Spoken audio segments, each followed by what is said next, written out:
the next 10 minutes.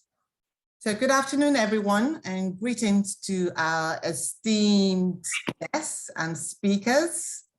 Welcome to the series 2 of Africa, the Next Digital Frontier. I hope you can hear me. Okay, so this series is being hosted by RAC Center in collaboration with PwC. My name is Ada Irikefe. I'm an associate director at PwC, and I will be hosting this event for the next 2 hours. So today we'll be discussing digital infrastructure as a key enabler for growth and unlocking Africa's untapped potential. As Africa embraces a digital future, the opportunities for growth across the macroeconomic levers can only be realized through deliberate investment in infrastructure and, of course, sound policies. So the next 2 hours promises to challenge and to inform our thinking, especially as it relates to last mile connectivity to support internet and content delivery in Africa. To open up the session, I'll be handing over to Dr. Ayotunde Coker, MD, CEO of RAC Center, to give the opening remarks for the event. But just before I do that, I'll read his bio. So Dr. Ayotunde Coker has over 30 years global international experience. He is currently the MD CEO of RAC Center, the leading carrier neutral tier 3 data center in West Africa. I had to get that right.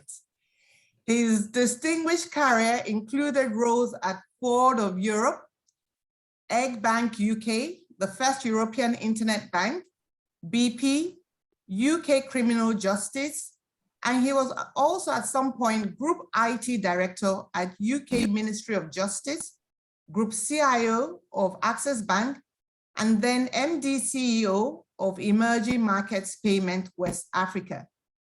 He is the chairman of Africa Data Center. He recently received the Distinguished Manufacturing Alumnus Award for 2020 from Cranfield University, UK.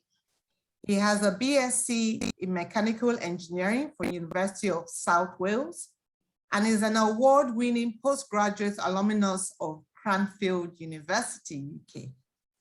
He's also a fellow at the Institute of Directors, UK, fellow at the British Computer Society, honorary senior member, Chartered Institute of Bankers, Nigeria. He holds a PhD by SK University, Republic of Benin. I feel like I need a drink after that. Dr. Coker, the floor is yours. So over to you. Thank you. Thank you very much, Ada, and a good day, distinguished ladies and gentlemen, wherever you are. And yes, welcome to the second in the series, as Ada noted. And the Next Digital Frontier, Africa, the Next Digital Frontier. The first one was, the subject of that first one was compelling economic imperative for Africa. And now we're talking about digital infrastructure as a key enabler for growth. Just before we get into the meat of the discussion, just some headlines. The International Telecoms Union over the years have quoted an interesting statistic that every 10% of broadband penetration results in up to 3.5% of GDP growth. And that's, in emerging markets, in established markets, you tend to find the impact on GDP tends to be less because it's a lot more mature. So in an emerging Africa, just imagine if we're getting 2.53% GDP growth for every 10% of broadband penetration. And much progress has been made in the years with respect to the growth of undersea cables, and within the heart of the Africa, implementation of broadband fiber across the continent, and also other aspects of means of delivering mobile and fixed broadband connectivity. Also recently, actually, Xalam Analytics, in conjunction with the association, Association of Data Center, Africa Data Center Association, projected that 700 new data centers of an average 3 megawatts would be required in Africa. And although this deficit is broadly distributed, it's mostly around Algeria, Egypt, Ethiopia, and Nigeria that you find accounting for 50% of this deficit. And already 50% of installed capacity is just in South Africa itself. And so there is a huge opportunity for infrastructure implementation on the continent. Africa has only 1% of installed data centers globally, but we have about 15% of world population, but only 4% of global GDP, about that. It's what I call the prosperity gap. We've got to close this prosperity gap through investments and not aid. And you'll see some of this come through in the discussions that we will have with the speakers and panelists today. So today we've got great speakers, august panelists, covering leadership around infrastructure in Africa, investments, infrastructure implementation leaders, and the topic of investigation is going to be very vibrant indeed. We're at a cusp of digital expansion in Africa. If you look at mobile telephony as an example, that has actually shown that with technology, if you get the business models right and you implement within the context of potential growth in Africa, the growth can be significant. So we have some templates and reference points that indicate that actually, yes, infrastructure, digital infrastructure in Africa, it can be a key enabler for growth. We've got challenges, we have opportunities. And in the discussions, you'll hear about some of the challenges, you'll hear about some of the successes, and you'll have the opportunities put into context from the panelists. So without further ado, I ask that you really get engaged in the discussions. We're delighted to be partnering with PwC on this webinar. The first one was very successful, and we're looking forward to this being another successful webinar. Enjoy the next 2 hours, and thank you very much for joining us today. Thank you. Great, Jide. Thank you so much for that wonderful opener. I think one of the things I caught, and I'm holding on, and I hope we can expand on it later on, is we need to close the prosperity gap through investment and not aid. I'm really interested to hear more about that. So thank you. Thank you to all the audience who have joined us so far. Like I mentioned, it promises to be an insightful session. So please stay with us. We have a good lineup of speakers, and they include Mr. Ndile Ngaba, Chairman, Convergence Partners, Mr. Norman Albi, CEO, Afrix Telecoms, Mr. Lanre Kolade, CEO for C Squared, Ms. Susan Mulakita, Chief Regulatory Officer at Bandwidth and Cloud Services Group, Mr. Femi Oshunibi, Technology Lead, WMA and Tech Advisory Partner, PwC.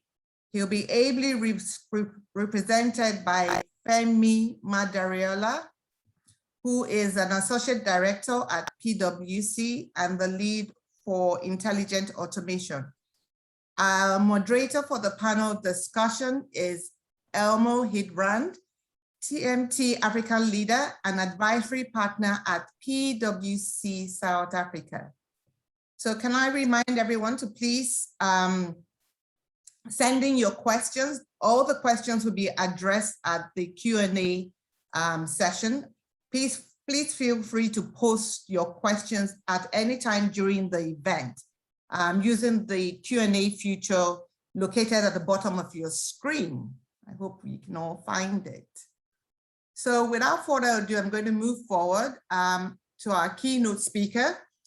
He's Mr. Andile Ngaba, the founder and executive chairman of Convergence Partners Investment. He'll be sharing his rich and vast perspective on Africa's digital infrastructure. His profile reads as, he established Convergence Partners in 2006 as an impact investment holding and private equity focusing on technology within the African continent. Mr. Ngaba is highly passionate about philanthropy and works on several projects through his family foundation, the Solcon Foundation. He holds a Master's of Commerce, majoring in information systems from the University of Witwatersrand. He also has an honorary doctorate in commerce from the University of Fort Hare. Mr. Ngaba serves as an adjunct professor at the Nelson Mandela University in the Faculty of Computer Science. As a technologist, Mr. Ngaba has been driving Pan-African initiative designed to build a digital Africa. He plays a key part in public policy development at the national, continental, and global levels through various bodies, including the ITU, ICANN, and the African Union. Finally, Mr. Ngaba was recently appointed to the South African Presidential Fourth Industrial Revolution Commission as an advisor to steer the government on the best approach for leveraging technology to develop the South Africa economy. You're very welcome, Mr. Ngaba. I'm going to hand over the floor to you. Thank you. Thank you. Thank you very much, Program Director. Let me take this opportunity again to thank Rec Center and PwC under the leadership of Dr. Coker for really putting this series together. I think we really, I must say that, this event is coming at the right time, discussing the need of infrastructure in particular as the world is grappling with COVID-19. My remarks will go as follows. It's always important that we must appreciate the work done by those who come before us as we plan the future, going to what other people call deeper in the 21st century.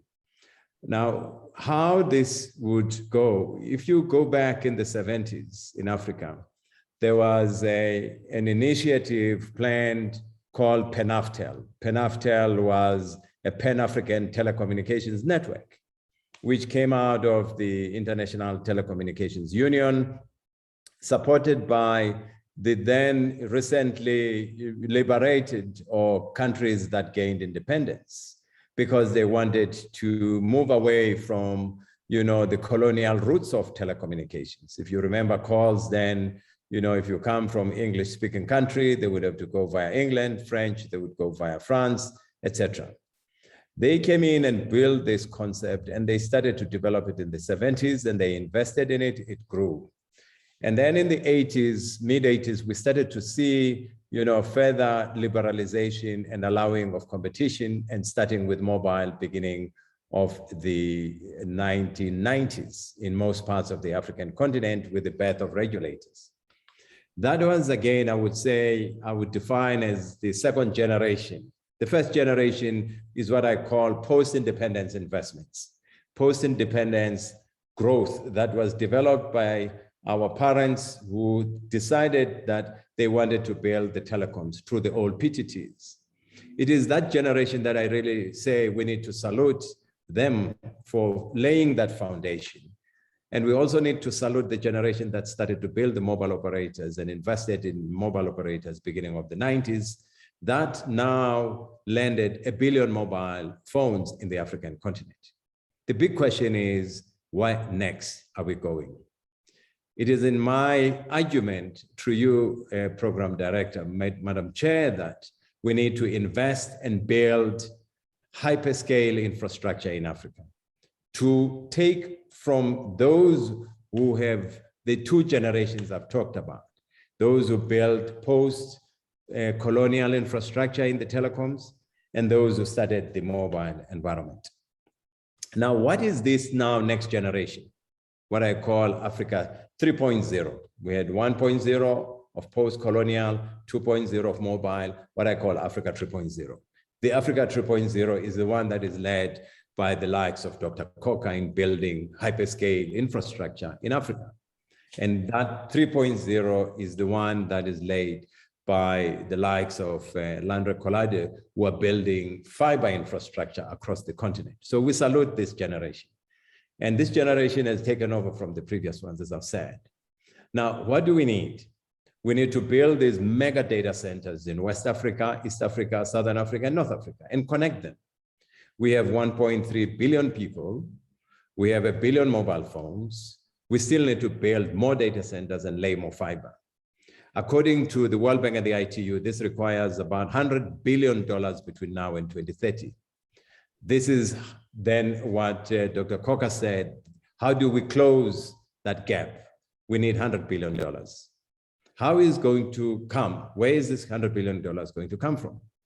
We need DFIs, we need local investors, we need ordinary men and women of Africa to become entrepreneurs, to invest, to build the access network, to build, what is called the edge network, to build this platform-based economy to drive Africa towards the fourth industrial revolution. Thanks to our leaders who have allowed for, trade to happen with this Africa Free Trade Zone, which again has created a good foundation for us to build this data-centric, big data-centric environment. I'm really confident, Program Director, that this generation will deliver in the next 10 to 15 years, built upon the previous generations that have built 1 billion mobile phones and the previous generations before that. So the issue I would really raise, in my view, is that it's investments, investments, investments, and investments. And those investments must come from the African continent. African investors must think about what they must do to build the digital infrastructure. Whether you are in agri, you need agri-tech to make sure you can improve the yield. Whether you are in health tech, you need technology. Whether you are in education, you need education infrastructure to advance learning, such as various digital learning as we see today. So those are my opening remarks, and I'm sure we'll come back again and discuss this topic. But to me, the digital environment is not just telecoms. It exists in health, in education, it exists in agri, it exists in almost every aspect of life. And we need to make and how we leverage in what we call, for instance, the dividend that we have of youth in the African continent. We are the only continent that has this size of population. And that is the population that will build the fourth industrial revolution for us. And those are the guys who will take us towards 2050 in what I call Africa 4.0, which will be a truly digital Africa that will be leading in the world. Thank you very much for those comments. Thank you. Thank you, Ms. Sangava. Thank you for the promotion as well, Program Director. Wow. Okay, I picked up a few things, and one of it is that we need to all join forces. You talked about 1.3 billion people with 1 billion phones, and that we need $100 billion. And you've emphasized that we don't just require this funds from donations. We need local investors. Pretty much we need every single person to join forces, especially as we're looking forward to 2050, which is, I like what you just said, Africa 4.0. So we're currently in Africa 3.0. I've never really heard that before. So thank you so much for your wonderful insights. We look forward to hearing more from you during the panelist discussion. So before we move on to our next speaker, would love to hear from our audience. We have 139 participants at this point, and we'll be conducting a poll. So if we can have the poll up, please. Would like to hear from our audience and would announce the results after the Q&A session. So the first question says, approximately how much energy is required to run an edge data center? Oh, wow, interesting.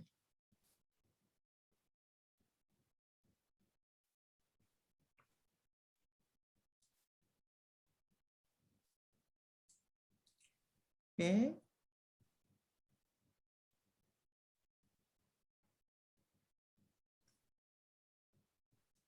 Let's keep it coming. Another 30 seconds.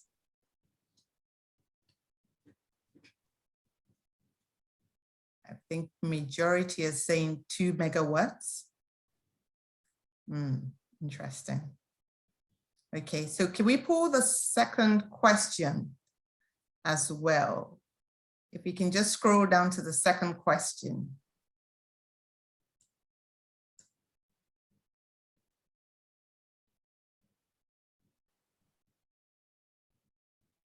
Okay, so the second question says, how many co-location data centers exist in Africa?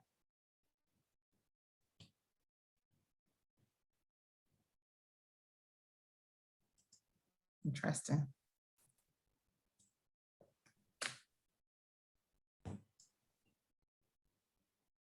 So like I've mentioned, I would share the responses after the Q&A session. So thank you to everyone for participating.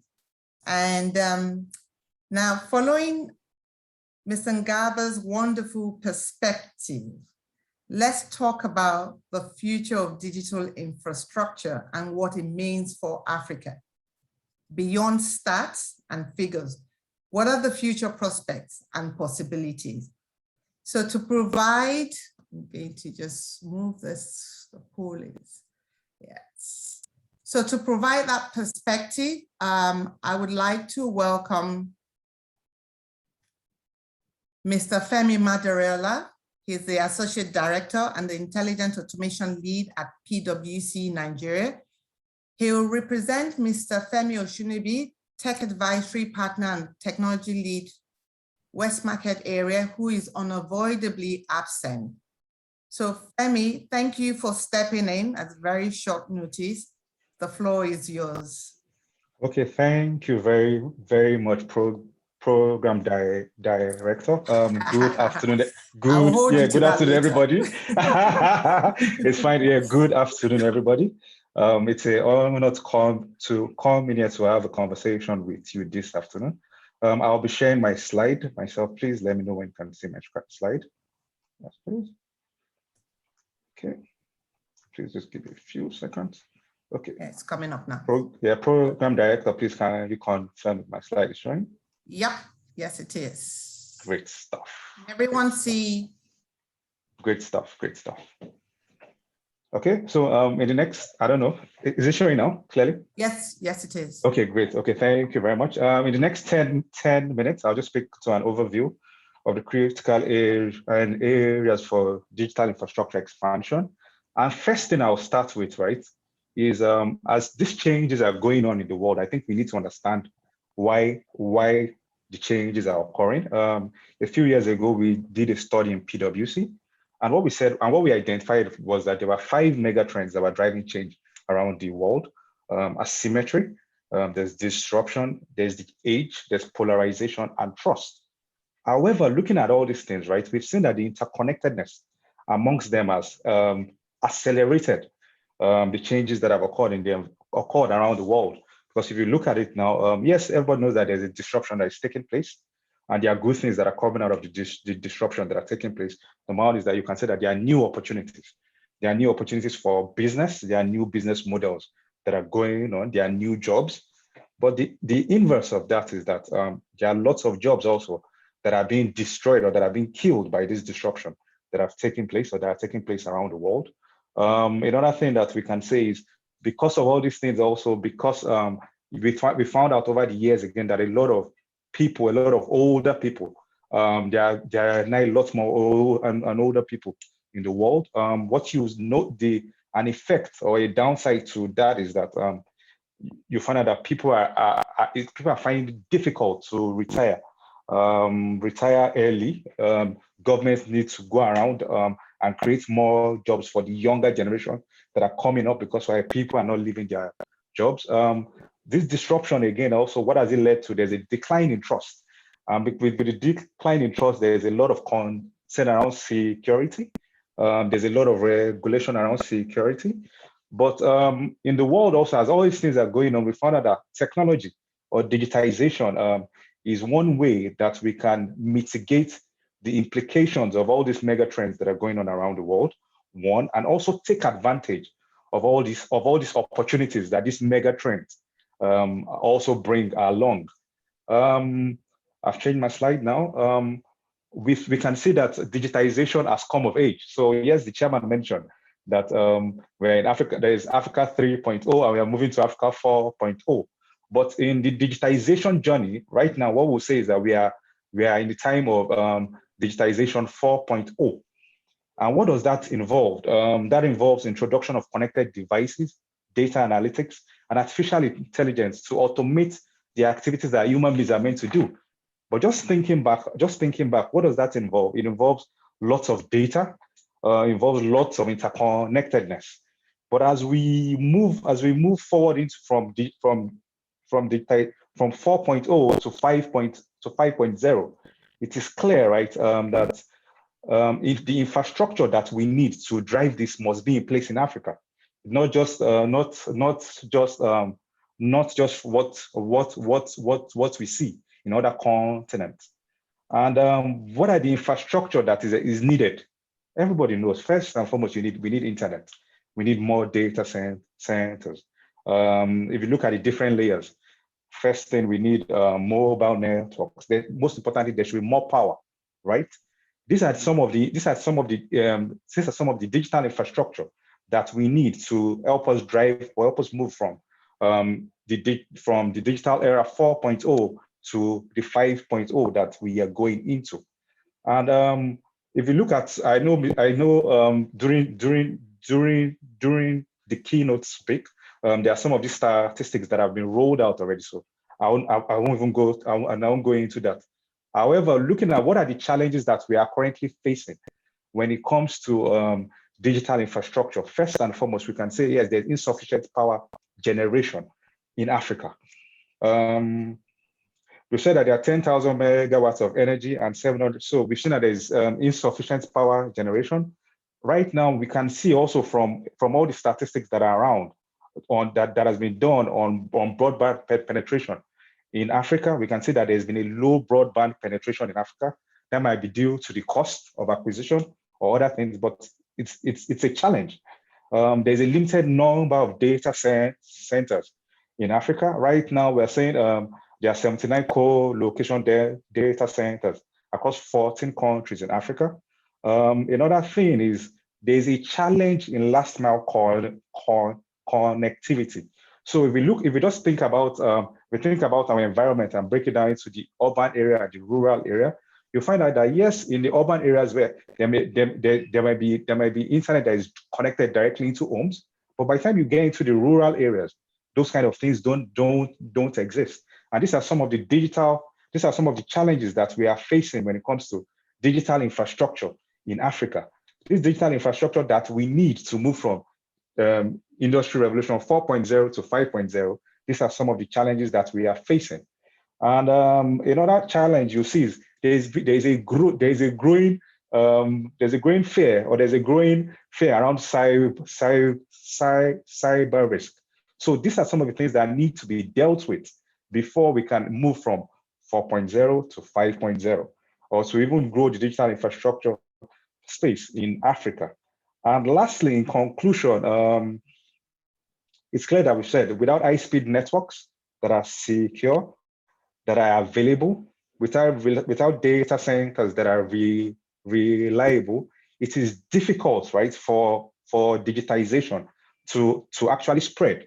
And if digitization doesn't spread, then it's difficult for us to take advantage of the new things or the benefits that the mega trends that I described in the first slide are actually bringing on board. And so what are the key critical areas that we need to invest in urgently? First and foremost, we need to deal with the issue of connectivity. So we need to invest in our networks. We need to invest to ensure that our data centers are connected. There's internet available. It's available at a cost price. Is available at a price that almost is accessible to almost everybody. We need to also invest in power. Data centers consume power. Yes, we're speaking to edge data centers that consume less power, but we need to ensure that in Africa, power is readily available. There's power readily available at a price that is effective for the investors that want to invest in data centers. And lastly, we've said, okay, that there should also be a lot more data centers. We do not have enough data centers in Africa. With this, I'll conclude my presentation and hand over back to the program director. Thank you very much. Thank you, Ada. Great stuff, Femi. Thank you so much for that. Transition from 4.0 to 5.0 requires a network reliable. Power. I mean, power is something that would always echo, and I'm hoping at some point we'll get a resolution to it. And of course, data centers, more and more data centers, which is why we're speaking about the investments and collaboration where necessary. And last but not the least, internet at an affordable cost. When we get there, we can say hallelujah. So without further ado, thank you so much, Femi Madarela. It's really nice to hear the industry perspective, and you did justice to that segment, so great. It's now time for us to delve into our panel discussion. I'm looking at all the panelists and they're like all itching to go. And we're hoping that we'll be able to really deep dive into the industry specific insights on challenges and possibilities. Mr. Nkaba talked about it, Larry talked about it during his opening, and Femi also talked about it during his opening. So this is a time for us to now dig deep. To add to this experts or their expert insights to this topic, I would like to welcome and introduce our panelists, Mr. Larry Colade, Ms. Susan Mulikita, Mr. Norman Albi, and of course, Mr. Andile will be joining them as well. So I'll start off by breezing through the bios. So I'll start off with the ladies, of course, ladies first. Susan has more than 25 years ICT technology, legal, regulatory, and management experience operating at a senior level in the public and private sector. For many years, Susan has held senior portfolios as a regulator responsible for functions covering licensing, market development, tariff regulations, consumer affairs, and competition management. She has also held senior roles in regulated entities across local, multicultural, and international environments. Susan holds a bachelor's of degree and a master's of law ICT degree, in addition to other academic and professional qualifications. She is a seasoned authority and a qualified practitioner of telecoms, ICT policies, law, regulation, and management. Outside her professional space, Susan enjoys the outdoor, family time, and is a mentor to the youth. You're very welcome, Susan. Mr. Norman Albi is the CEO of Afrix Telecoms. He's a seasoned telecoms engineer with an MBA from ESA Business School with 20 years of working experience. He's the chair of the ACE Submarine Cable Commercial Group and responsible for the development of the commercial model. For the last 8 years, Norman has been the Chief Executive Officer at Afrix Telecoms, developing state-of-the-art data connection network in Africa. Afrix provides reliable and resilient connectivity with countries connected by subsea and terrestrial cables. I will move swiftly on to Mr. Larry Collade. You're very welcome, Mr. Norman. Thank you very much, Adam. Mr. Larry Collade has been the group CEO for C Squared since November 2018. He has over 21 years of experience in the telecommunications industry, spanning both Francophone and Anglophone Africa. Before joining C Squared, he was Managing Director of Vodacom Business in Nigeria. He previously served as Managing Director of Vodacom Business for the West, East, Central, and Southeast regions in Africa. Mr. Collade started his career at CETA, a business solutions system company. He then went on to attain leadership roles in telecommunication from GS Telecom and Gateway Communications. He's a graduate of Wits Business School, London Business School, and Obafemi Awolowo University, holding a BSc in Electrical Engineering Telecoms. Larry is passionate about Africa and believes that the increased connectivity and digitization can have a positive knock-on effect on economic development and growth, especially for the African youth. You are so in the right place, Mr. Collade. Very welcome. Thank you very much. Our panel discussion will be facilitated by Mr. Elmo Hilbrand, PwC South Africa Advisory Partner and TMT African Leader.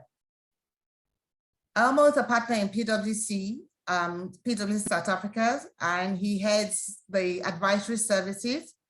He leads the telecoms, media, and technology industry for PwC Africa.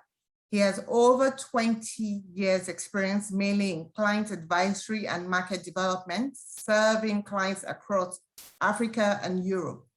Elmo builds trust in society by helping clients to solve complex problems. He will find ways to unlock value for clients through technology-led business transformation by leveraging the insights, knowledge, and experience in the global PwC network of member firms. So Elmo, you're very welcome. I'm glad that your line states that you build trust in society and you help clients to solve complex problems. So we have a complex problem right now that you need to moderate. So, absolutely. And over to you, Elmo. Yeah, thank you very much, Ada. And from our side as well, welcome to all the panelists.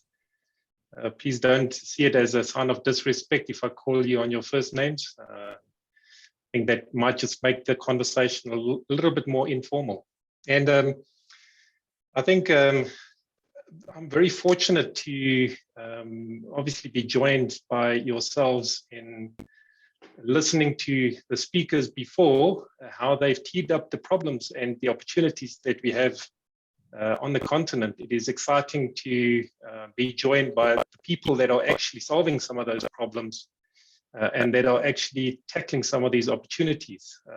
I'm looking forward to the conversation. I'm hoping that the audience will also post questions that we can answer at the end. So I think in the first of the three-part webinar series, as Tunde explained, we explored a little bit of Africa's economic challenges and opportunities as it relates to digital infrastructure. And Dr. Andrew Nevin gave a very good overview of the sheer scale of Africa. Today, Africa makes up approximately 16% of the world's population. In the next 30 years, that will grow to 25%. And approximately half of the estimated 2.4 billion people will be younger than 25 years of age. Close to 80% of growth will accumulate in cities. And that means that 10 of the 50 largest cities in the world will be on our continent. And yet, as it stands today, only approximately a quarter of our population has access to the internet. And Africa consumes about 1% of the data center capacity globally, as Tunde also illustrated or said at the beginning. So what does this mean for Africa? I mean, if we consider the growth that we've seen in mobile connectivity, as Andile also explained, I believe that Africa will definitely be the continent where there's going to be continued massive growth in mobile device penetration, smartphones and the like. And we will see an acceleration of investments into all forms of enabling digital infrastructure. And this includes undersea and terrestrial fiber infrastructure, as well as data center infrastructure. And our big tech companies, if I can mention Google and Facebook, they are already seeing this opportunity, and they are putting a lot of investment into Africa for them to look for the next 1 billion internet users. Venture capitalists and private equity investors are also seeing record rounds of investment going into Africa startups, especially in the areas of fintech, health tech, agriculture. These are the areas in Africa that obviously are in dire need of investment, but also there are some exceptionally innovative solutions being developed in these areas. However, to be successful in Africa, you obviously need to understand the market. You need to understand the politics and the history in many cases, as Andile also illustrated. Post-colonial is different from where we are today. And if it wasn't difficult enough, we are now also in the midst of a global pandemic. So let me start, Norman, on the pandemic. The COVID measures taken to strengthen and protect economies, the measures taken by governments will have an impact on infrastructure investments. As spending earmarked for digital infrastructure may now be channeled into social initiatives, such as unemployment relief and healthcare support. In your view, what areas of digital infrastructure investments has the potential to have the greatest social impact? Norman. Well, let's say that at the beginning is we get social impact if we have growth in economy. Okay, if we look at the growth of the large growth of economy is not driven by governments everywhere. The big growth of economy is driven by the private sector. Okay, and we understand that the government's objective is to protect the welfare of the people and to increase the welfare of their daily lives.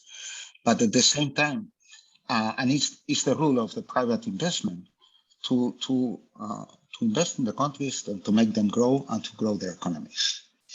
To do that, we need the help of the governments into something which is quite simple, but sometimes it's not so easy to get, which is clear rules and a friendly environment. Yesterday, we were looking at some numbers. Today, we have been talking that 1% of the data centers are based in Africa. Okay. Africa generates about 24 terabits of traffic on the overall continent. At least this is a number from Telegeography at the end of 2020. 82% of that traffic leaves Africa towards Europe. Okay. Some additional goes to Asia, some additional goes to Middle East, but the number of traffic that stays in Africa is very, very small because we don't have contents in Africa. At the same time, there is a good news, is that we have an annual growth of 54% in traffic. So it means that next year we will be about more, or 2021 will be between 30 and 40 terabit.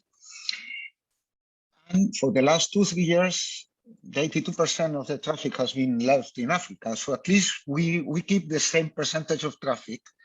We are, let's say, keeping the growth. okay? But we are not, in Africa, we're not winning positions, okay? We're not being winning positions because we need to accelerate. So not just to keep with the growth of the 54%, which of the traffic, which is where the majority of investments of data center that we're seeing, if not to accelerate. So instead of 82% of the traffic going to Europe, we decrease this number to 70, to 60, and lower numbers. To do this, what we need to do is to invest in a massive way. And not only invest and create rules, also to create a market that is big enough. Maybe I make an example. Nigeria is 250 million people, let's say round numbers. Probably somebody will discuss this number, but let's say 250 and round numbers. But this the area of influence is 400 million people, 450 million people, okay? But for many of the operators, it's more expensive to land in Nigeria than to land in Europe. So the economics are taking us to Europe also. It's not a matter of investments because many people can invest, but if at the same time we have entry barriers into that market, we will not use that investments. So we have to remove these entry barriers, and I'm not pretty sure that this is something that is going to happen in the short term. Okay, so the role of the governments is not so much as a direct investment in the investing in money, if not in creating a healthy environment where the private sector can invest, because the private sector has much more money than the governments, where they can operate, where they have the clear rules, the clear laws, the clear tax and fiscal numbers, where they have skilled people and skilled working and labor, and where they can also get the returns on their investments. This is what the private sector. And this is the major contribution to the economy and the growth of the country.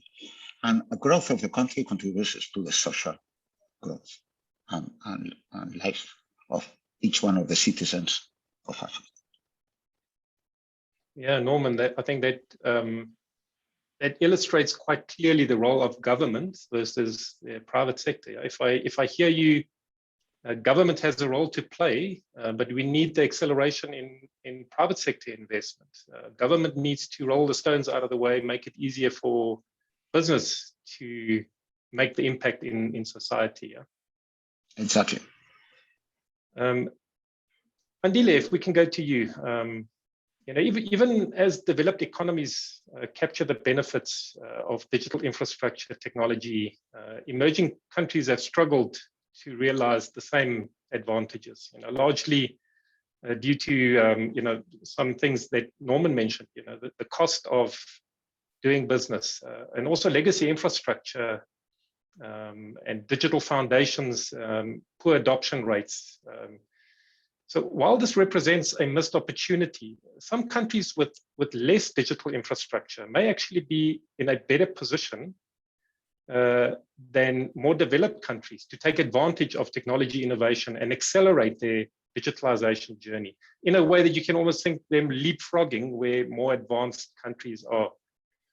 What are some of the advantages that African countries have in this regard, and how can we maximize those advantages? Thank you very much for that question.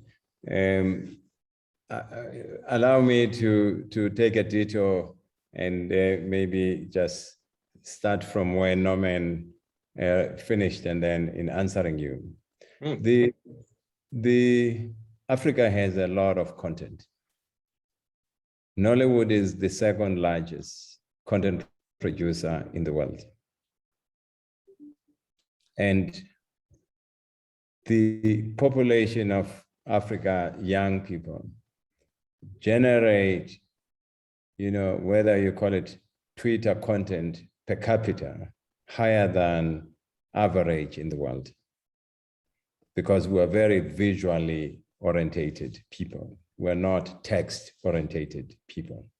We like images, we like video. We generate a lot of content. Apart from that, I mean, we tell stories. By nature, historically, we are storytellers as people. We generate content. Africans, I mean, relate in stories, you know, by audio, by video, in many forms. And therefore, and we consume our own content. We enjoy our own content. We enjoy our humor, we enjoy our laughter. And for me, everywhere in the world today, that's what you see. It's people building content and they consume it themselves. Now, there's a history in why we have this ratio of over 80% traffic routing to Africa outside the continent. It is not because we have friends outside the continent, no. We have family and friends in the continent. But historically, what has happened is that when satellite development was done and orbital slots were created, we never had any at the time. People in Europe made a decision to almost exclude us to own orbital slots. And I always remind my colleagues in Europe about what happened in the early 60s. We were not there.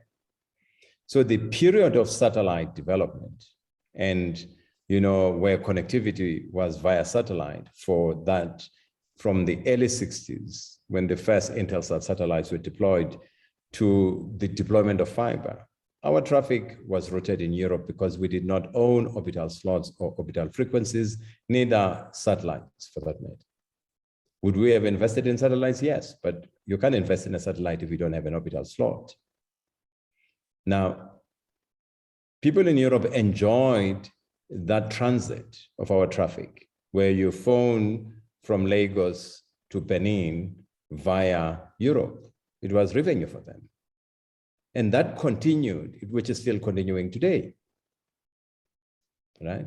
It's not because we phone people outside the continent. That's why we have an 80% traffic going out of the continent. No, it makes money for some people who sell IP transit today. And that is the truth and the reality of the situation. I'm not arguing that it must be changed by regulations, no. We, as entrepreneurs, we have to build internet exchange points and edge data centers to start to route traffic of Africa in the African continent. That's how it's going to happen. But it's important to understand the historical context and why that ratio. Europe's traffic is 86% in Europe, and then about 20% or less outside Europe, same as Asia, same as North America. It's only in Africa that is in invest. Not because we have friends in the diaspora to the extent that 80% of our traffic goes out. No, it's a historical fact. And it continued to happen like that. Even when people build submarine cables, they built bus-based submarine cables that all of them connect to London, even if traffic is going to come back. I know this. I mean, I lived the era of international accounting rate system when minutes were being sold. And I saw this as we were going into data. So what are we doing now to try and address this? I mean, as I've said, there are hubs of content development. Africa is rich with content. We need Tunde and them to expand to East Africa, to Southern Africa, and build more data centers and route the African traffic here. Now, here's another painful part in this. I don't know if you follow the debate in Europe about Digital Services Act and Digital Markets Act and Cloud Act in the US. We have to protect the breaking down of the internet. We must protect the internet as one, and we must protect and make sure that no one will ever break down the internet. We must all unite to make sure that the internet remains one. And we must avoid a situation whereby people create islands of the internet. So that really, for me, I would say Africa has content. We need to host the content locally. We need to talk to major content host companies that the African content must not be hosted outside for us to route outside and come back to access it. And that is happening. If you look at the IP transit now in Johannesburg per 10 gig Ethernet, it's getting into below $2 from about 14, which is comparable to major locations in the world. I mean, the Miami is less than $1, about 56 US cents. I mean, and London is about 56 US cents, etc. That's the nature of the game. The more we keep our locations, our internet exchanges, and our POPs and our DC, whereby IP transit is above 10%. There's going to be arbitrage to go into places which have below $1 IP transit facilities. So that is how we can solve this. The content is there. We just need the owners of subsea cables like Norman and many others, basically, to build IP exchanges and work with IP exchanges to route within the continent and provide rings of connectivity. Is that possible? Yes, it is possible. But we need to collaborate and be able to address this. So content in Africa is everywhere, everywhere. I wouldn't put in one country. Of course, Nollywood is the leader in this game, no doubt about it. I mean, they've got history of content, but everywhere we need to really create this intra-Africa traffic, what Norman was talking about. That is what really we have to address. So Andile, sorry to interrupt you. If I can then ask you a follow-up question. I think Norman mentioned a very interesting growth statistic, which basically said we grew the data traffic out of the continent by 30%, and yet we are still sitting with 80% of the traffic leaving the continent. And I think Tunde made the point that, you know, or you might have made the point that we are short of $100 billion of investment that we need to build the infrastructure that we need in Africa. So with the progress that we've made with the data increasing through our data centers on the continent, and yet still 80% leaving the continent, I mean, I can understand that you say that we need more investment, you know, but how are we going to change this? If we increase the data centers from 1%, is it going to be, you know, 20%? Is it 40%, 50%? What do we need? Yes, my answer is that Norman will answer this. The traffic takes the cheapest route. That's what it does, right? People who do arbitrage in traffic, you know, will make money by looking at cheaper routes. They will route it where it's cheaper. That's what really causes that 80%. It's not because there is no intra-Africa traffic, but it gets routed outside the continent. That's what I'm trying to say, right? So the landlocked. So the issue of that price arbitrage that people, for instance, are pushing to route the traffic outside. Remember the concept of least cost routing in the earlier days, I mean, basically. So what is happening is the following. We need to make sure, how do we make sure that the internet, that African internet routes within Africa, to put it in simple ways? Is that possible? The answer is yes. How do you do that? By building more data centers, by building more internet exchanges, by building more POPs, and by building more fiber. Norman, you want to comment on that? Well, I don't think the traffic that goes up and down of Europe, at least in our network, we see the destination of the traffic. And one thing is what the business of the voice was 20 years ago, and another one is what the IP transit does, no? And what the circuit does. And of course, we not take it up to terminate it in Nigeria because it's very expensive to terminate it in Nigeria. So it's much cheaper. And because the contents, the big contents, the clouds are up. They are not in in Nigeria at this moment in time. So we put Nigeria as an example. They're starting to be in South Africa, and this has an effect in the traffic in South Africa. Okay, so what needs to be done is that there is enough interest and there is enough environment, a good environment enough for the people to move these clouds and to move whatever content is needed, because there is a huge amount of different content of all types closer to the user. And the guys who want to move it, they find a suitable place where to collocate and a suitable place where to make business. That's, I think it's as easy as this one. Yeah. Okay, thank you, Norman. So Andile, back to you then. The question around the opportunity for Africa to leapfrog. It sounds like we have some basic building blocks still to put in place, foundational building blocks that we need. So am I correct in saying that there is maybe not an opportunity to leapfrog? Yeah, we need to first do the hard yards in investing, fiber, make it cheaper, relax government barriers, build data centers. Yeah. Indeed. I mean, as I'm sure Landry would answer this better than me. He's in Uganda, DRC, Ghana, Liberia, and many other countries building infrastructure. Yes, that's really, we probably need 500,000 kilometers of fiber. I mean, that's the estimate that we did to basically reach as many, what I would call mega cities of Africa and towns, basically, and we have a stretch to do that.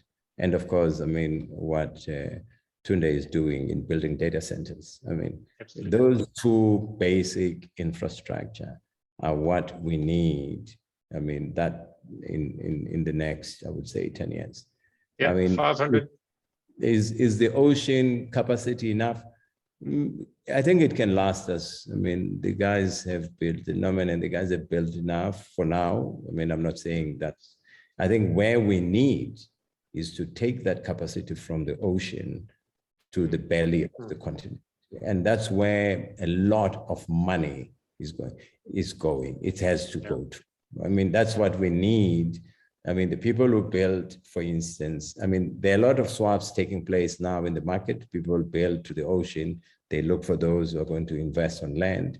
I think all of us, you invest in the ocean, invest on land to go to major nodes, to major data centers. I mean, don't leave the infrastructure in Lagos, go to Abuja, go to Kano. I mean, as an example, build the network.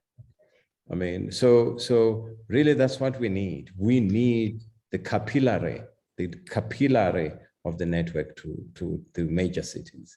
I mean, as I've said, Landry can talk more about this. He's doing it in a number of countries. So that's. Yeah, thanks, Andile. So 500,000 kilometers of fiber and 700 data centers. Yeah, that's what we need.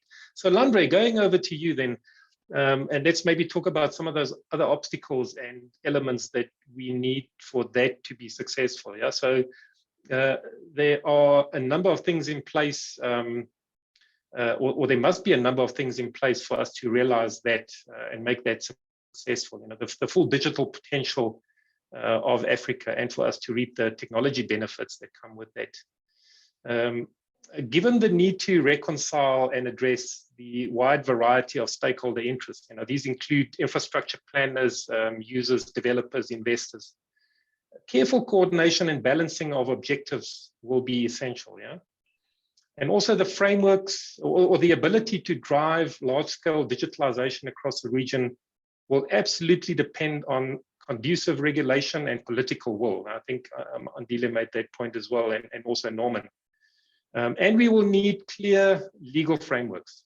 You know, so while the collaboration is happening at a decent pace amongst private sector, I think we've heard already that legislators and regulators are struggling to keep up with the rate of change and the ambiguity that it brings. So can you share with us one or two tangible things that must happen for us to improve the stakeholder collaboration across private and public sector? Landry. Thank you very much. Thank you to RAC Center and PwC for setting this up and for giving me an opportunity to contribute to this session. I think your question is a very instructive one and very interesting. And I'm going to say two things, and those two things, in my opinion, are trust, okay, and education, yeah? And I'm going to say it with the view of what has been spoken about right now. And, you know, before you can get people to collaborate, they need to see value in it for themselves, okay? Norman spoke about investments and the fact that it's not only a matter of investment, people want to invest and they want returns for their investment, okay?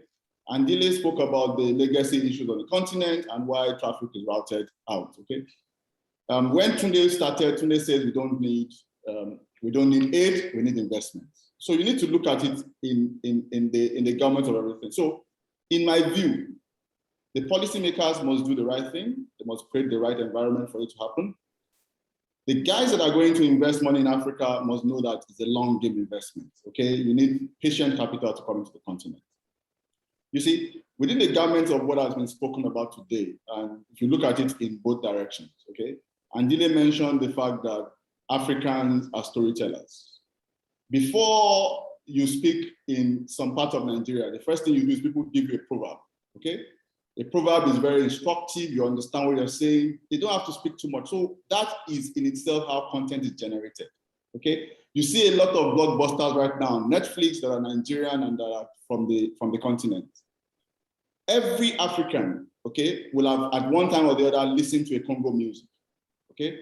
The DRC doesn't have the level of infrastructure that is needed for what it needs to do. So if you ask me, the policymakers in the DRC must trust the investors that are coming to the DRC.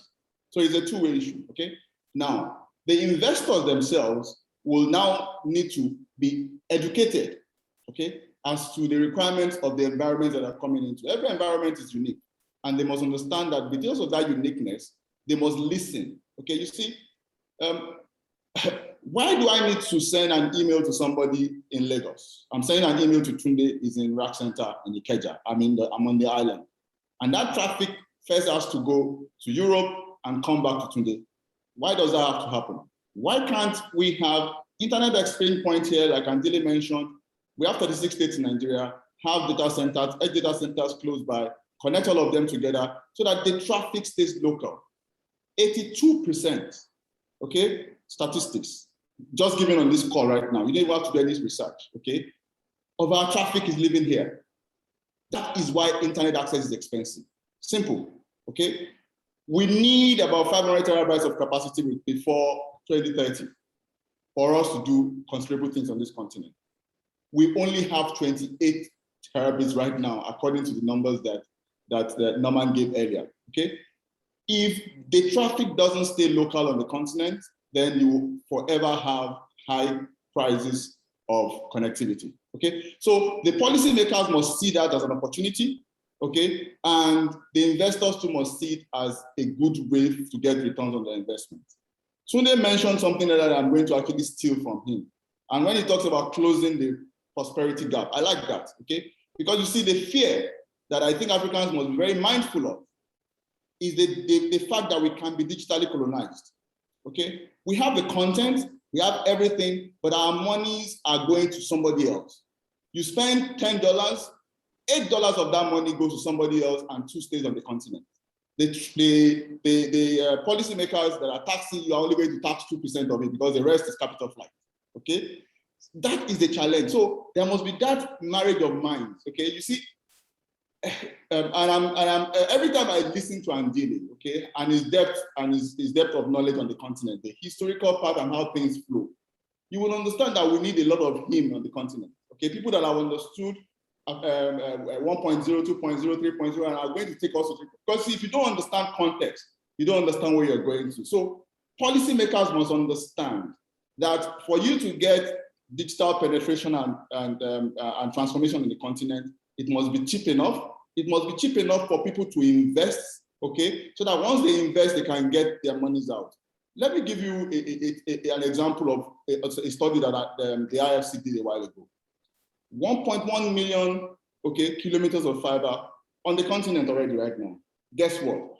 40% of that capacity is owned by government, okay? state-owned enterprises, utilities, and all that.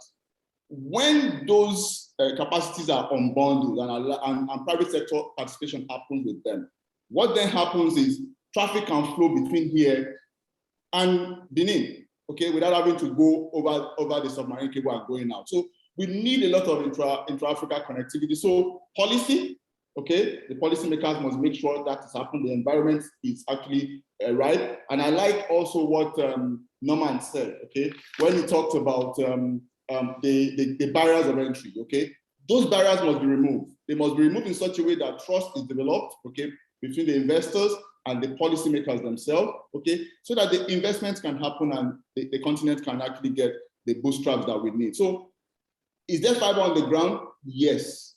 Do we need more? Yes. Okay, so they need to unbundle the ones that we have. We have a lot of OPGW cables, okay, on our power lines.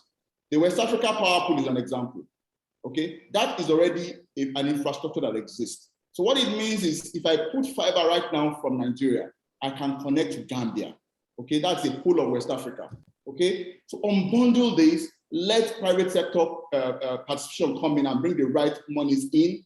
You will see the plummet of the internet access on the continent. You see, the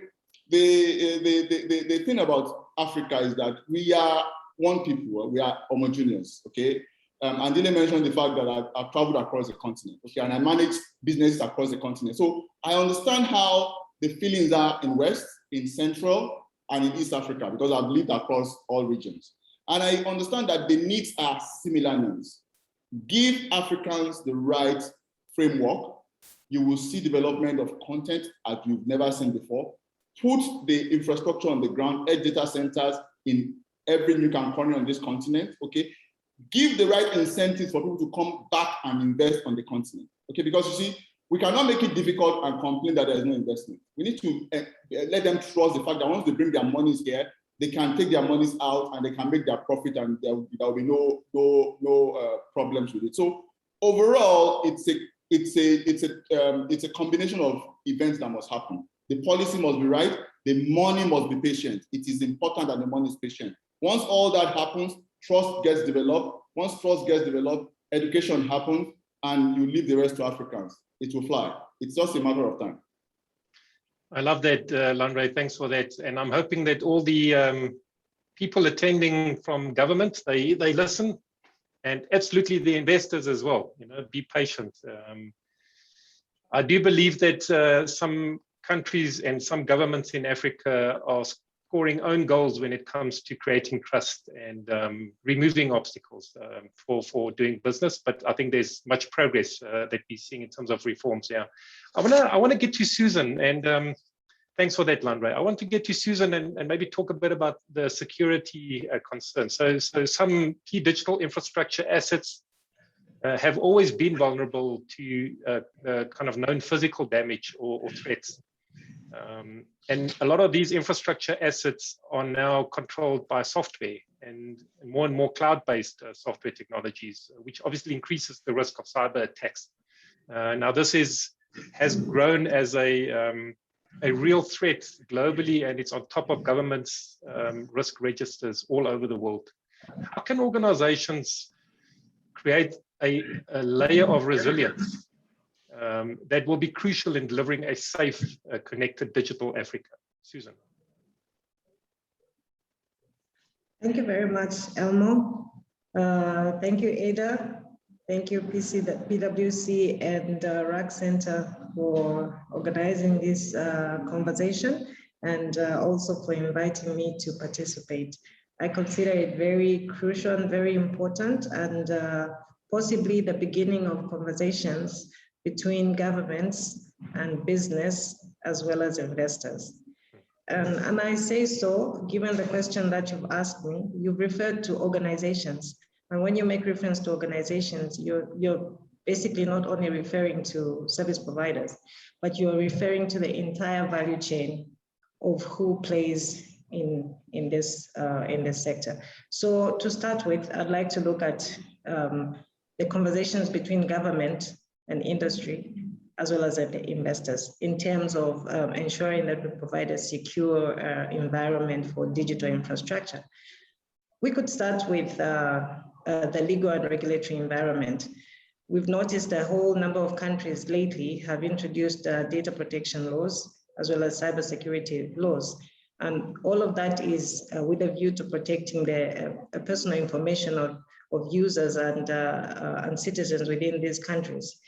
But in some instances, we've noticed that there has been no dialogue between governments and the people that are supposed to comply to or observe these laws or regulations.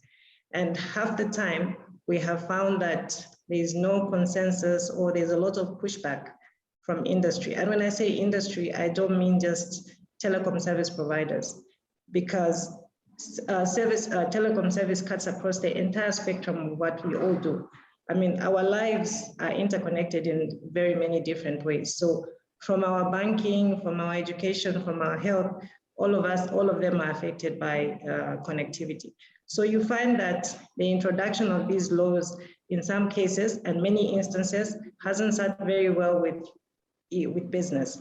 You find that businesses have to take really drastic and really expensive measures in order to attain compliance. So what this has done is that as opposed to businesses immediately complying, there's a lot of pushback. I can mention a few countries, but I think it's all in the public domain for all of us to see.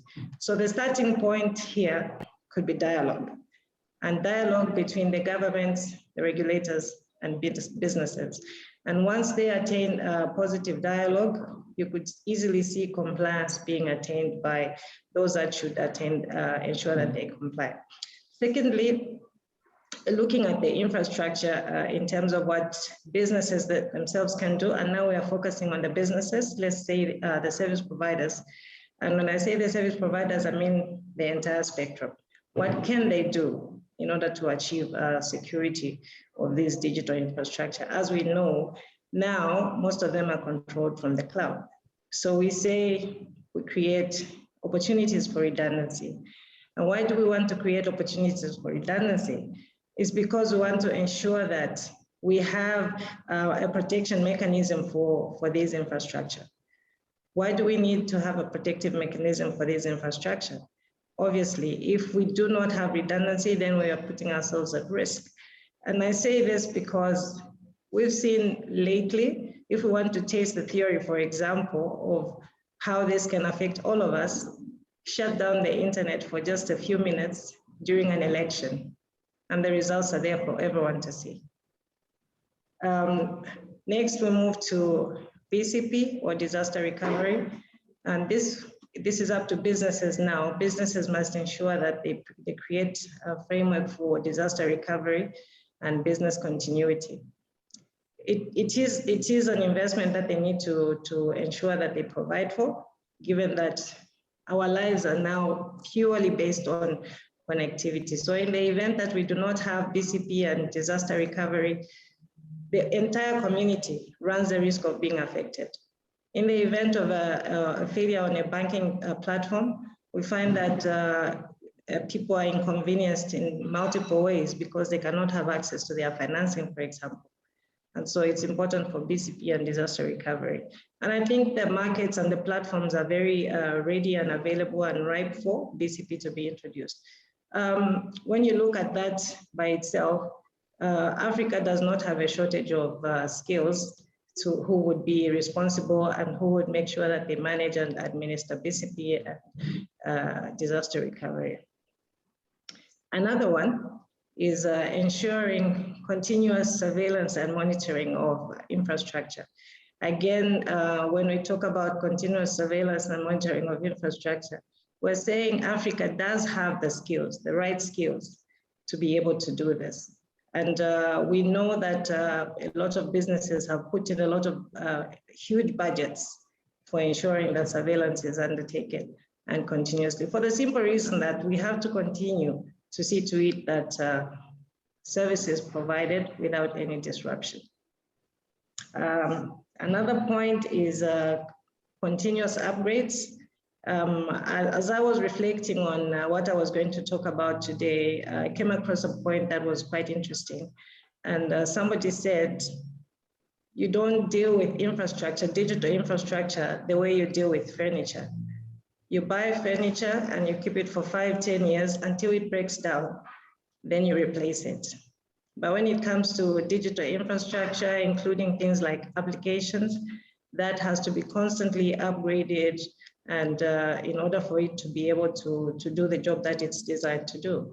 So it's consistently upgrading the applications as well as the systems themselves.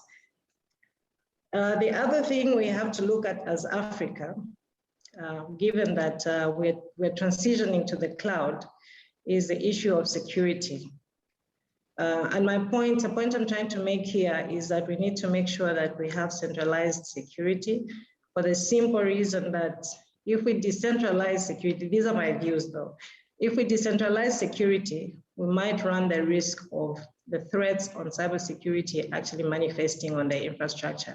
So centralizing security would be a much better option. And then decentralizing edge on the other end would therefore would be more optimal for assisting or ensuring that users actually access the service. But the security itself would have to be centralized.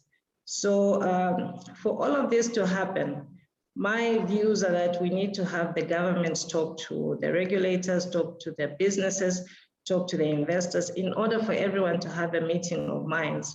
Because at the end of it all, what we want to achieve is the same thing, to provide access to users affordably as well as easily. And there's no shortage of demand for services from consumers themselves.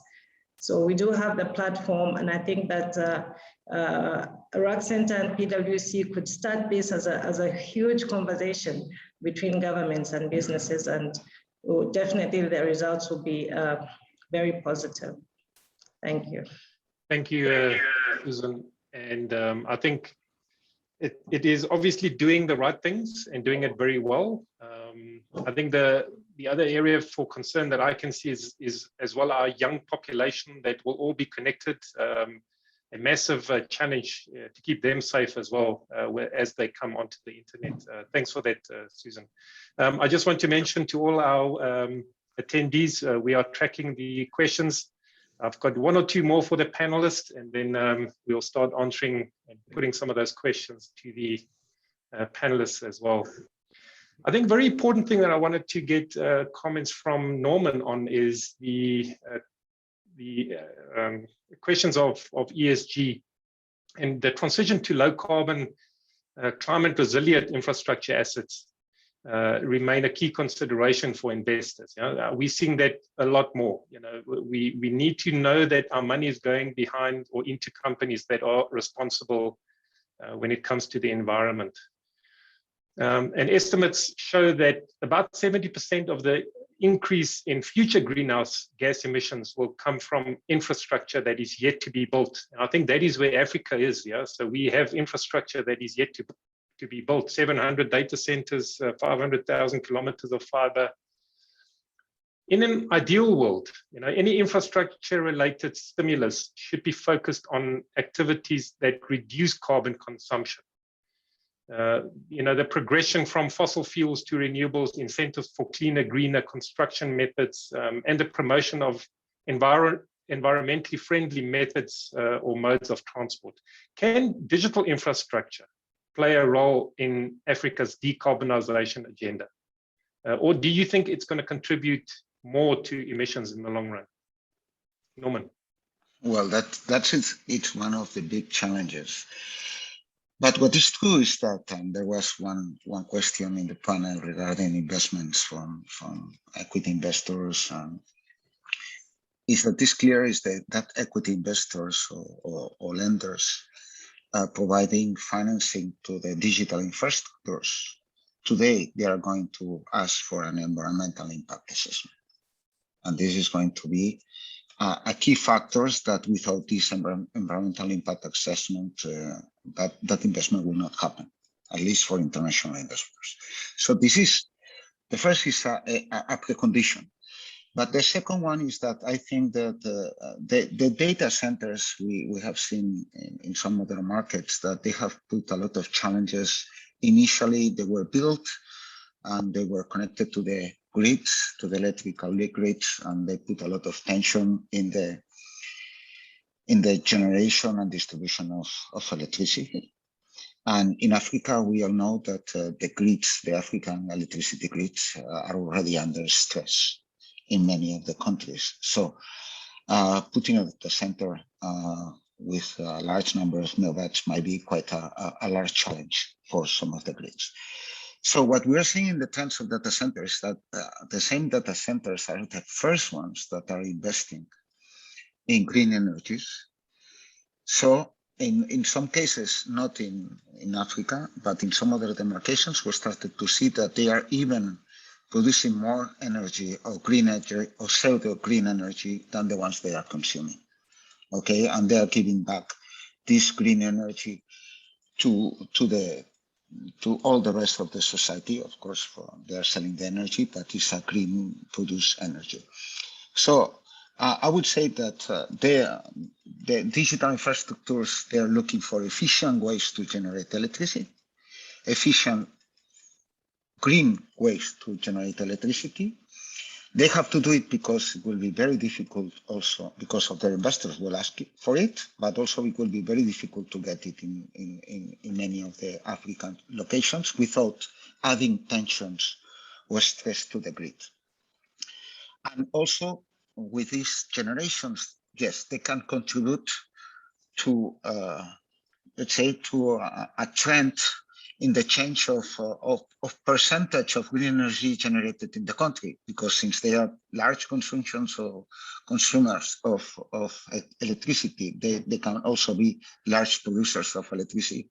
And in the overall mix, it can have a green impact, I would say. Thanks for that, Norman. Landre, any comments on that question as well? I think my comment is actually, without sounding controversial again, you see, you can't build the digital ecosystem without power. Okay, and I'm going to mention the DRC again. Okay, the river there was supposed to have been dammed a long time ago to produce power for the whole of Africa. Okay, that is the forecast I was given at that time. The question is, why is nobody investing in that? Okay, why is nobody investing in that? It's hydro. It's supposed to be good power. You know, it's not coal. It's not any of that. So if that investment doesn't happen, okay, how then why won't you have the impact on the what do you call it, on the grids that you're talking about? So it's a convoluted scenario. You need to invest in power if you want to do the data centers to work very well. So yes, there are ways to get these things green, and Norman rightly said a lot of these green energy centers can actually sell power to the environment itself. But you see, you need to first do the basics. The basics first is invest in proper power. You need to do that before you start asking for green credits and things like that. Africa is not there yet, and we cannot get there if we don't do what everybody else has done that has gotten them to the level where they are now. Okay, a lot of the demands that are being placed on Africa. You see, I just talked about trust earlier. Yeah, you also need to understand that Africa needs to trust the West. The West cannot argue and talk about climate change and things like that. Don't burn fuel, fossil fuel and all that, and we are impoverished. Okay, it is impossible for you to demand something that you have not given back to us. You grew your economies on coal and on fossil fuel. Okay, the impact of climate change is on the continent in Africa. Okay, so there needs to be the investments to get us to the level where we can leapfrog and catch up. If you are telling us to use batteries to run data centers, we will never get to where we're going to get to. We won't. Okay, where is the cobalt coming from? It's from the DRC. Why can't that dam be built so that that thing can be generated very well and everything works better, and then you can generate the batteries that you're talking about? So you can't put the cart before the horse. You must do it properly, and it's very spread. Somebody cannot ask for that you must be green before they give you money, and at the same time you can't get the money because you can't get the things done. So we need to be very careful what we ask for and how we ask for it. Yes, we need investment. Yes, it must be green. It must be done properly and socially sustainable. But for goodness sake, the first thing must be done first. We need to get the right power to people before you can get it things done properly. It needs to be done holistically, and we need to be very pragmatic in our requests. Okay, you can't put conditionalities on investments and tell me that I must meet a particular green quota before that money comes to me. Then you don't want to give me the money. That's how I see it, because I cannot meet your demands. Okay, what is the look? When you want to buy batteries into Africa, what are the policies of the products that you get into Africa? What are the production levels that can sustain what you want to do? Can Tunde Coca run Rack Center only on batteries? You know, you need to ask those questions, you know, and if it is not sustainable in that regard, the question is where do you need to go to? So we need to balance these things together to make sure we are speaking the same language. Thank you very much. Yeah, thanks, Landre. I think very open, very honest point of view. And maybe if I ask Andile a follow-up question, because I think, Landre, what you address as well is the maybe leaning towards the inequality that we see in Africa. And you know, my question to Andile is, we know that by 2030, 230 million jobs on the continent will need some form of digital skills. And yet access to education is a big challenge on the continent. You know, so as Landre said, I mean, we have challenges that date back to the, Africa 1.0, 2.0, yeah, when it comes to power availability and access to power. So some of those challenges that we still experience on the continent, do you think that the acceleration of digital and the acceleration of implementation of digital infrastructure on the continent can create more inequality on the continent? Andile. Yeah, thank you for the question, Elmo. I think I'm an optimist. Okay, that's who I am. I live on the optimistic side of life. And I mean, here's a classic example.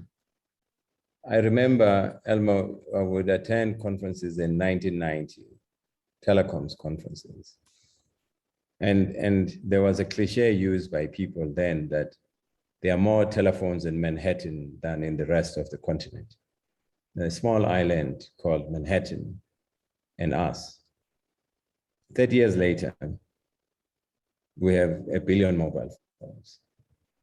And there were people who were pessimistic about, that vision that a lot of us said, Africa will have 1 billion mobile phones at the time. And people would say, how possible that is going to be? I mean, are these guys dreaming? So, I mean, if we all say here, let's say it's 2050, right? And 30 years from now, as some of us lived from 20, I'm sure with genetic products, I'm sure, I mean, I can tell you, Landre and Tunde will still be around in 2050. And we'll have a call and have a discussion and say, what were we saying in 2021 and 2020?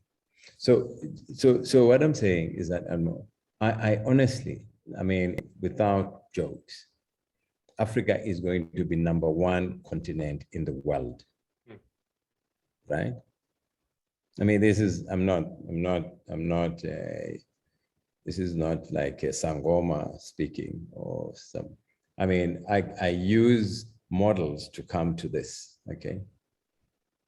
And I can tell you, I mean, your brand, I mean, I remember talking to some of your colleagues in 1991, 92, and it was PwC and if you remember those days, and then Coopers and all the terms that were used at the time, arguing this issue of mobile in Africa. Mm-hmm. And you can go to almost all consulting houses, Tunde, at the time. They never thought that we could reach this. Now, what I'm trying to say is that the issue of Africa being truly digital. I mean, let's take another example of, mobile money, right? Forget about the quantum but look at the number of transactions per person in a mobile device in transferring money and compare this with other parts of the world, okay? So how much more could you measure being digital than transferring money from urban to rural? Okay, it's something that, you know, it's, I mean, when you talk about this to someone sitting, you know, in Midwest, that this in the US, people are saying how possible that is. So the question that, I mean, to answer the question, yes, Africa is going to be fully and be digital like you cannot believe it by 2035, right? And we will be using digital tools in almost every aspect of life. What you saw from 2090, from 1990 to now of 1 billion mobile phones and submarine cables and all that, we will do this in half the time that we did in the last 30 years. So what we did in the last 30 years, we will do it in 15 years, basically, even way more stuff. So whether it is, I mean, I've been involved in a project called GIGA with the Broadband Commission and UNESCO, ITU, World Bank about connecting schools. We came up with a model. I mean, we published a paper. I mean, Bill Tai, myself, and Chris from, and Aya from Ethereum, a paper around what we call, you know, connectivity credits. I mean, I link this to what you were saying, your question earlier before. If you take a base station, we have so many base stations in the continent, and we have more base stations because of the land mass to connect as many people as possible. Those base stations have got power. And what a lot of things that need to be done is to deregulate power, right? To create these small microgrids from the edge of our own networks, whether it's a base station or whether it's an edge cloud platform or edge data center. These will actually self-provide and then in turn connect a school and then connect others. These are some of the decisions that we need. We are not going to build Africa's energy sector in the way it was done in Europe by mega power institutions. It's going to be highly distributed. It's going to be highly distributed with small microgrids to provide power. In fact, if you see it today, we have micro distribution model in power. You go to Nigeria, whether we use still fossil fuels, whether you go to South Africa in Johannesburg, it's generators and different things in a micro distribution. That is what is going to drive the African continent, is that micro distribution, not highly centralized model. So yes, you will have highly centralized for industrial parks and all those things. So what I'm saying, and my view is that Africa, honestly, I really would and say, I take a very positive, a very, I would say, optimistic view. And that optimism is not just come out of the blue. I mean, I have 40 years in this industry now, 40, all right? And I've seen through almost a number of developments. I mean, from us coming out of a transistor to a chip, or valve rather, to transistor in the late, I mean, at Philips in the late 70s to today. And this development has happened in this continent. And I'm telling you, the next 15 years, right? Europeans will be coming here asking, looking for jobs. Will be coming to Africa looking for content. Will be coming to Africa, you know, for a variety of different types of digital services. And if you think this, you call me in 2035. I mean, I'll show you. No, I think, Andile, we are one of those consulting companies that have absolute faith, and we share your optimism. And on the chats as well from our attendees, they also agree wholeheartedly. From an anonymous attendee, new young generations in Africa with exponential needs for connectivity will force changes in politics, fiber deployment in country and cross regions, lower submarine backhaul cost regulations, power. I'm also optimistic. Yeah, very good. I like that from the audience. I'm going to pose a couple of questions from the from attendees.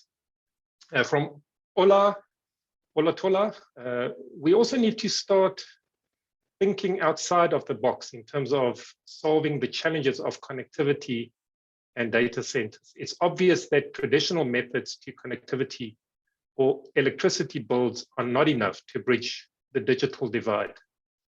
What are we doing in regards to new innovations or R&D? Do we need more support or training in those areas? Let me put it open to the panels. Anybody that wants to answer?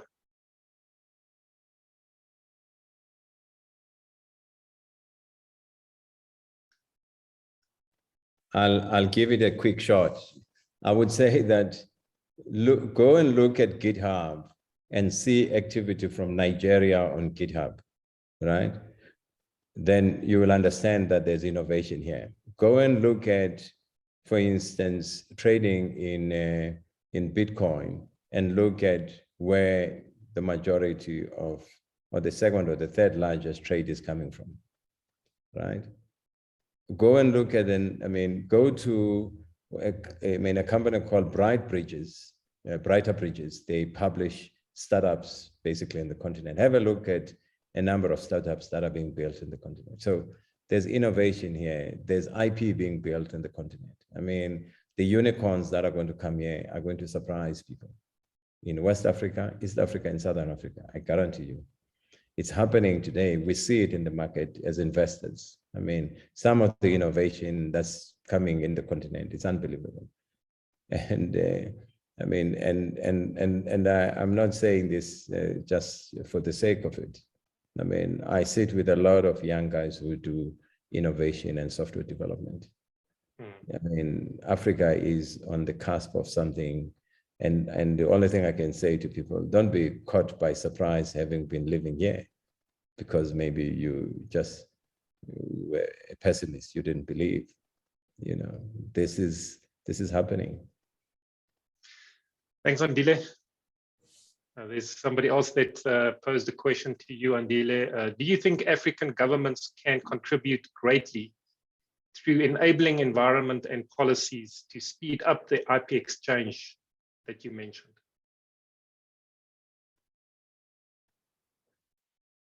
I'm sure Norman is active in that community more than me. I mean, look, there's a lot of work that has been done by ISOC. I mean, there's a lot of work that has been done by the community where Norman is. There's a lot of work happening in that. I think more than governments, it's us as an industry, it's us as the community, honestly. I wouldn't put that to government. It's us. It's the always thing I always say that, whether you are a fiber or be active in the building of the internet, be active in the community, play a role in POPs, in internet service provider associations, in trying to make sure that, we have a problem at Afrinic as we speak, and we need to solve these problems. And address them. We need internet exchange, I agree. But it's the community that works together. The internet is not really a government thing. It's the community that needs to work and build this thing. So no man can tell you more what's happening there and what needs to be done. Would I say it's a government issue? No, it's a community. Yes, government should contribute, basically, but it's us. It's us as the big guys need to get into understanding how the internet was built, how these exchanges were built. They were built by entrepreneurs. And then the big guys came in later into internet exchange points and POPs. Because they were running circuit switch, they didn't understand the peering issues. So we need to build more. And that's what really we need to do. Norman, any comments on that? Thanks, Andile. No, I think Nigeria especially has a good AXPN. We're members of the peering point where we have members of 6-7 peering points in Africa, one of them Nigeria, and it works quite well. The issue about it is getting into Nigeria, which is quite expensive. It's not so much about once you are in Nigeria that things are cheap. But if besides of the Nigerian market, you want to access all these 400 million people around, then it gets pretty expensive, and then we have entry barriers. We don't have open access. We have open access in Europe. We have open access in South Africa, but we don't have open access in Nigeria. So that's maybe what's behind the growth in South Africa. We see that is the market number one, and it's in Africa, and it's simply because it's easy, and it's cheap, and it's not. And Africa is very far from Europe. South Africa is the fastest. It's very far from Europe, but has become a very cheap market, has become a very open one. So I think that the fact that it's an open market, or Nigeria makes is as much open as possible for the rest of the countries around it, this might increase the whole area as at the same time. Mm. Thank you, Norman. Maybe again to you, Norman and Landry, your experiences of French-speaking countries. This is from an anonymous attendee who says that the infrastructure of French-speaking countries is less advanced than English-speaking countries in Africa. Why is that? Norman wants to go first. I leave it to you. And Okay. I think it has to do with a lot of the legacy, okay, and openness of the people. I mentioned earlier that a lot of this infrastructure are still government owned, so it's the liberalization of the policies that must happen. Okay, we've seen instances of governments changing rules. Okay, when people are trying to land submarine cables just because they want to own everything. So there's still that monopolistic view, okay, in a lot of the francophone countries that is not in the anglophone countries. And I think that shift must happen. And until that happens, it's going to be very, very difficult. And maybe again to talk about a bit of a retrogression, going back to Olu's question earlier. I think Africans must love Africa, okay?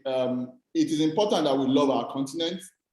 Nobody else is going to fix it for us. We need to fix it ourselves. So the education that he was talking about, that we need more education for innovation.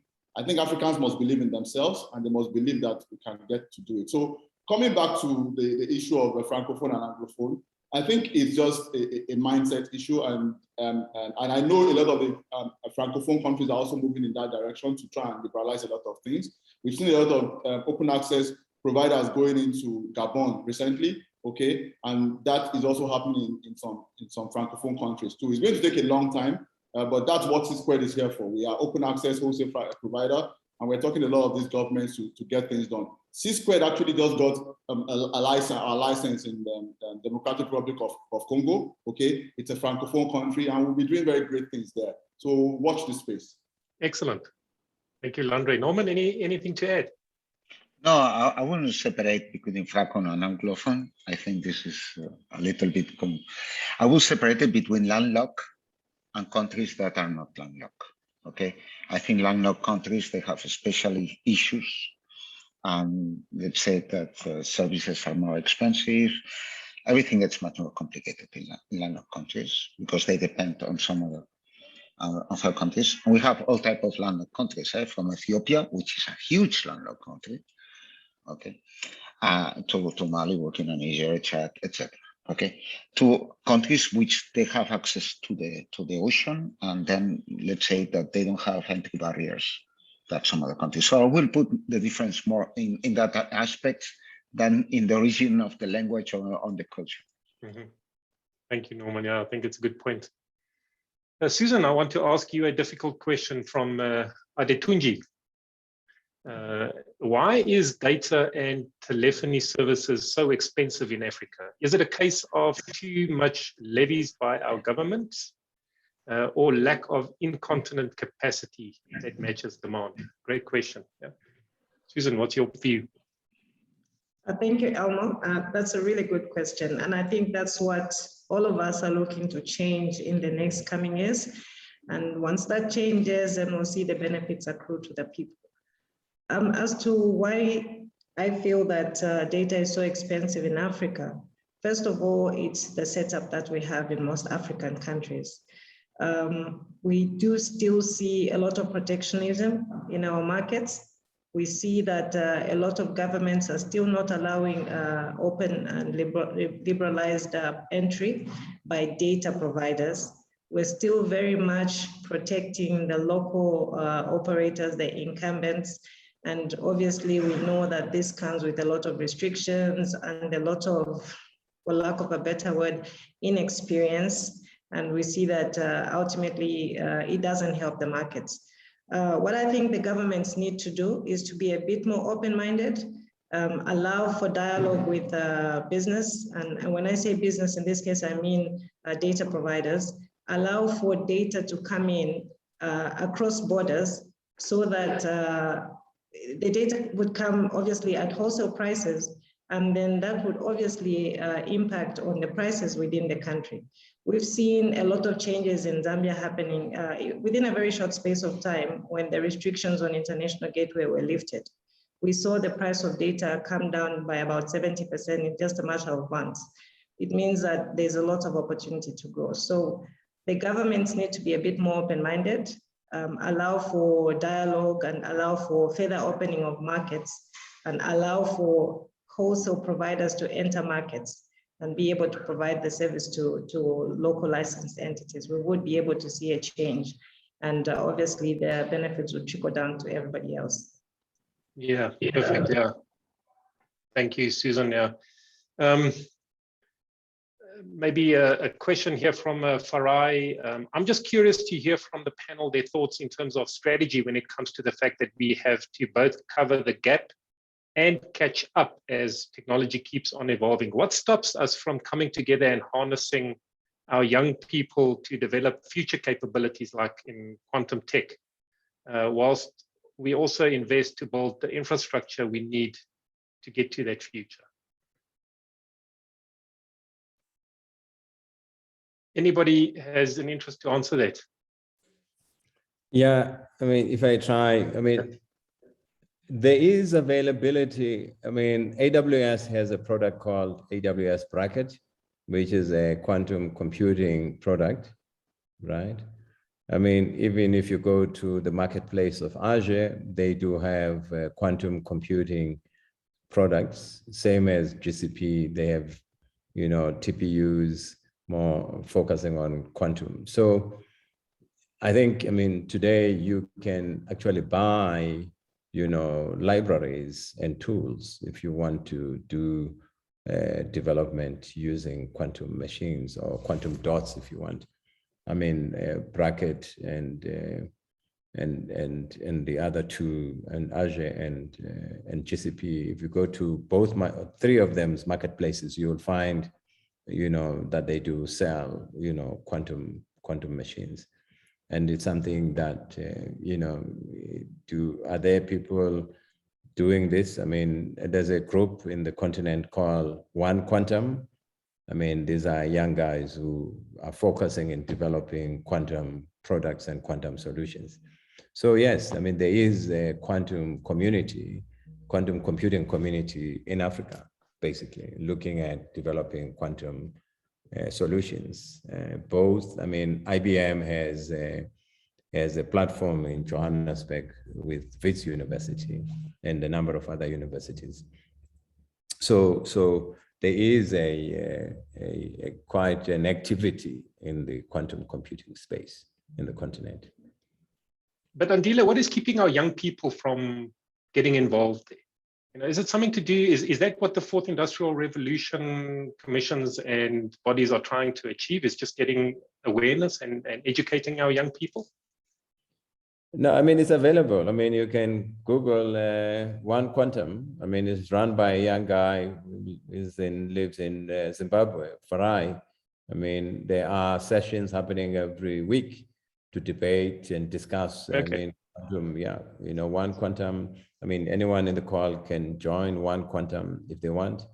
And as I'm saying, if you want to, you know, look at, you know, quantum libraries, they're available in Bracket. If you can, I mean, AWS Bracket.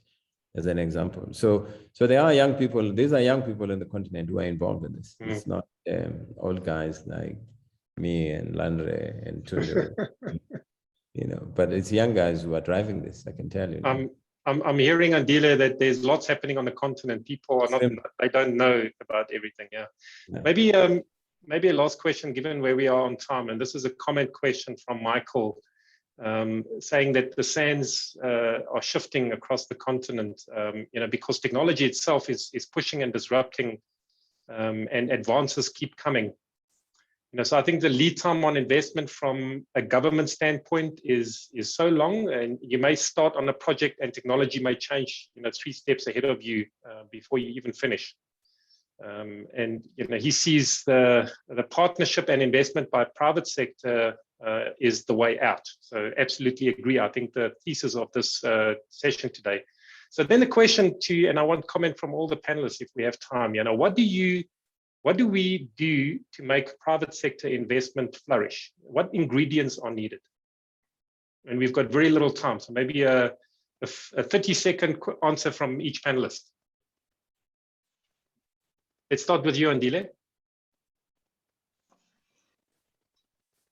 Yeah, I think, I mean, investors want return. I mean, we are part of a private equity fund that invests in the continent, and we invest everywhere. We invest east, west, and I mean, in Southern Africa. So I think for us, it's a conducive environment for us to invest. That is, I mean, clear regulatory environment, clear policies and laws, and basically, and local entrepreneurs. I mean, we don't go in and do this alone. We are looking for local entrepreneurs to work with them. I mean, we don't work alone anyway, and we will never do that.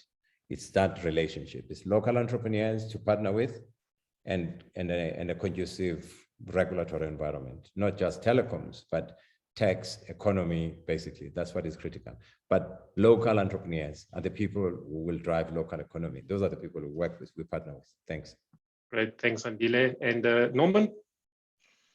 I'm not so far from the comment from Andile. Evidently, it's clear that a clear environment, but also we have, there are tools in some other place that there are stock markets that are concentrated in growth, and in small and medium companies where that the small medium companies, they can go public, they have liquidity, the investment funds can enter, can exit, and these companies, they can go stronger and be part of the change. And we see that Africa is not very well, I would say, under all these investment funds. There are private investment funds investing in Africa, but we don't have a reference market besides of the Johannesburg as large reference market. And I think that a growth market overall in the continent where the companies could get public, could raise finance from multiple investors. This will attract also international investors that will feel more comfortable in liquidity terms, in clear rules, and that market can be distributed as it is in some other places. It can be Lagos, at the same time in Johannesburg, at the same time in Nairobi, and at the same time in Kampala. It doesn't need to be located in a single place. Thank you, Norman. Susan, what's your view? Thank you, Elmo. My view is that the private sector is ready. The investors are ready and they're willing to invest. The consumers are also very ready and hungering for advanced tech services, tech-based services in all sectors. What do we have left? I think it's the government that we need to see roll out the stones out of the way, and that way we'll be able to see the change that we want to see in Africa. Thank you. Thank you, Susan. Susan Landre. I think stable environments, it's important for an investor to know that when a law is promulgated or it doesn't change tomorrow, that stability is important because that gets growth. So that the local entrepreneurs can actually attract the right investments. Norman and Andile said almost the same thing. When I bring my money in, I want to know that when I want to take it out, there will be no impediments, okay? And I want to also believe in the local people that they can grow and things can happen better. So overall, you will expect that the local entrepreneurs themselves must believe in themselves, okay? We've seen unicorns grow out of this continent, okay? And this is possible again. So investment can come in, but the right environment must be ready to accept that investment. And the local people must believe in themselves first and grow, and then the money will flow. It's a two-way issue. Thank you. Thanks a lot, Landre. Thanks, Andile, Susan, and Norman. Let me hand over back to Ada and Tunde. Great. Thank you, Elmo. Thank you, Elmo. I mean, we've short our time, but I was actually enjoying the Q&A session, and I hope everyone enjoyed it as well. I think the results of the poll are now in. Let's see how everyone voted. Yay, okay. So they, okay, so the right answer to approximately how much energy is required to run an edge data center. 38% said 2 megawatts and 23% said 20. So the right answer is actually 2 megawatts. So congratulations to people who voted correctly. And then the other question, whoa, massive time. Okay, it says how many co-location data center exist in Africa? 32% said 27, 24% said 56, 20% said 79. And the answer to that, one second, I need to double check that answer because it's way too close. The right answer is actually 79. So well done to everyone. Thank you so much for that. So I want to say a quick thank you to our esteemed guests and to those who have contributed. Thank you to the panelists. Thank you for your time, most especially. We hope that this event has been extremely informative and insightful. So this is the second part of a 3-part series webinar. We'll be hosting the final series for the year in the next few months. So I urge everyone to please look out for upcoming news. And before I hand over to Mr. Coker, Dr. Coker, to give the closing remarks, I would like to please encourage everyone to leave feedback or comments using the chat feature. Thank you so much and stay safe. Dr. Coker, over to you.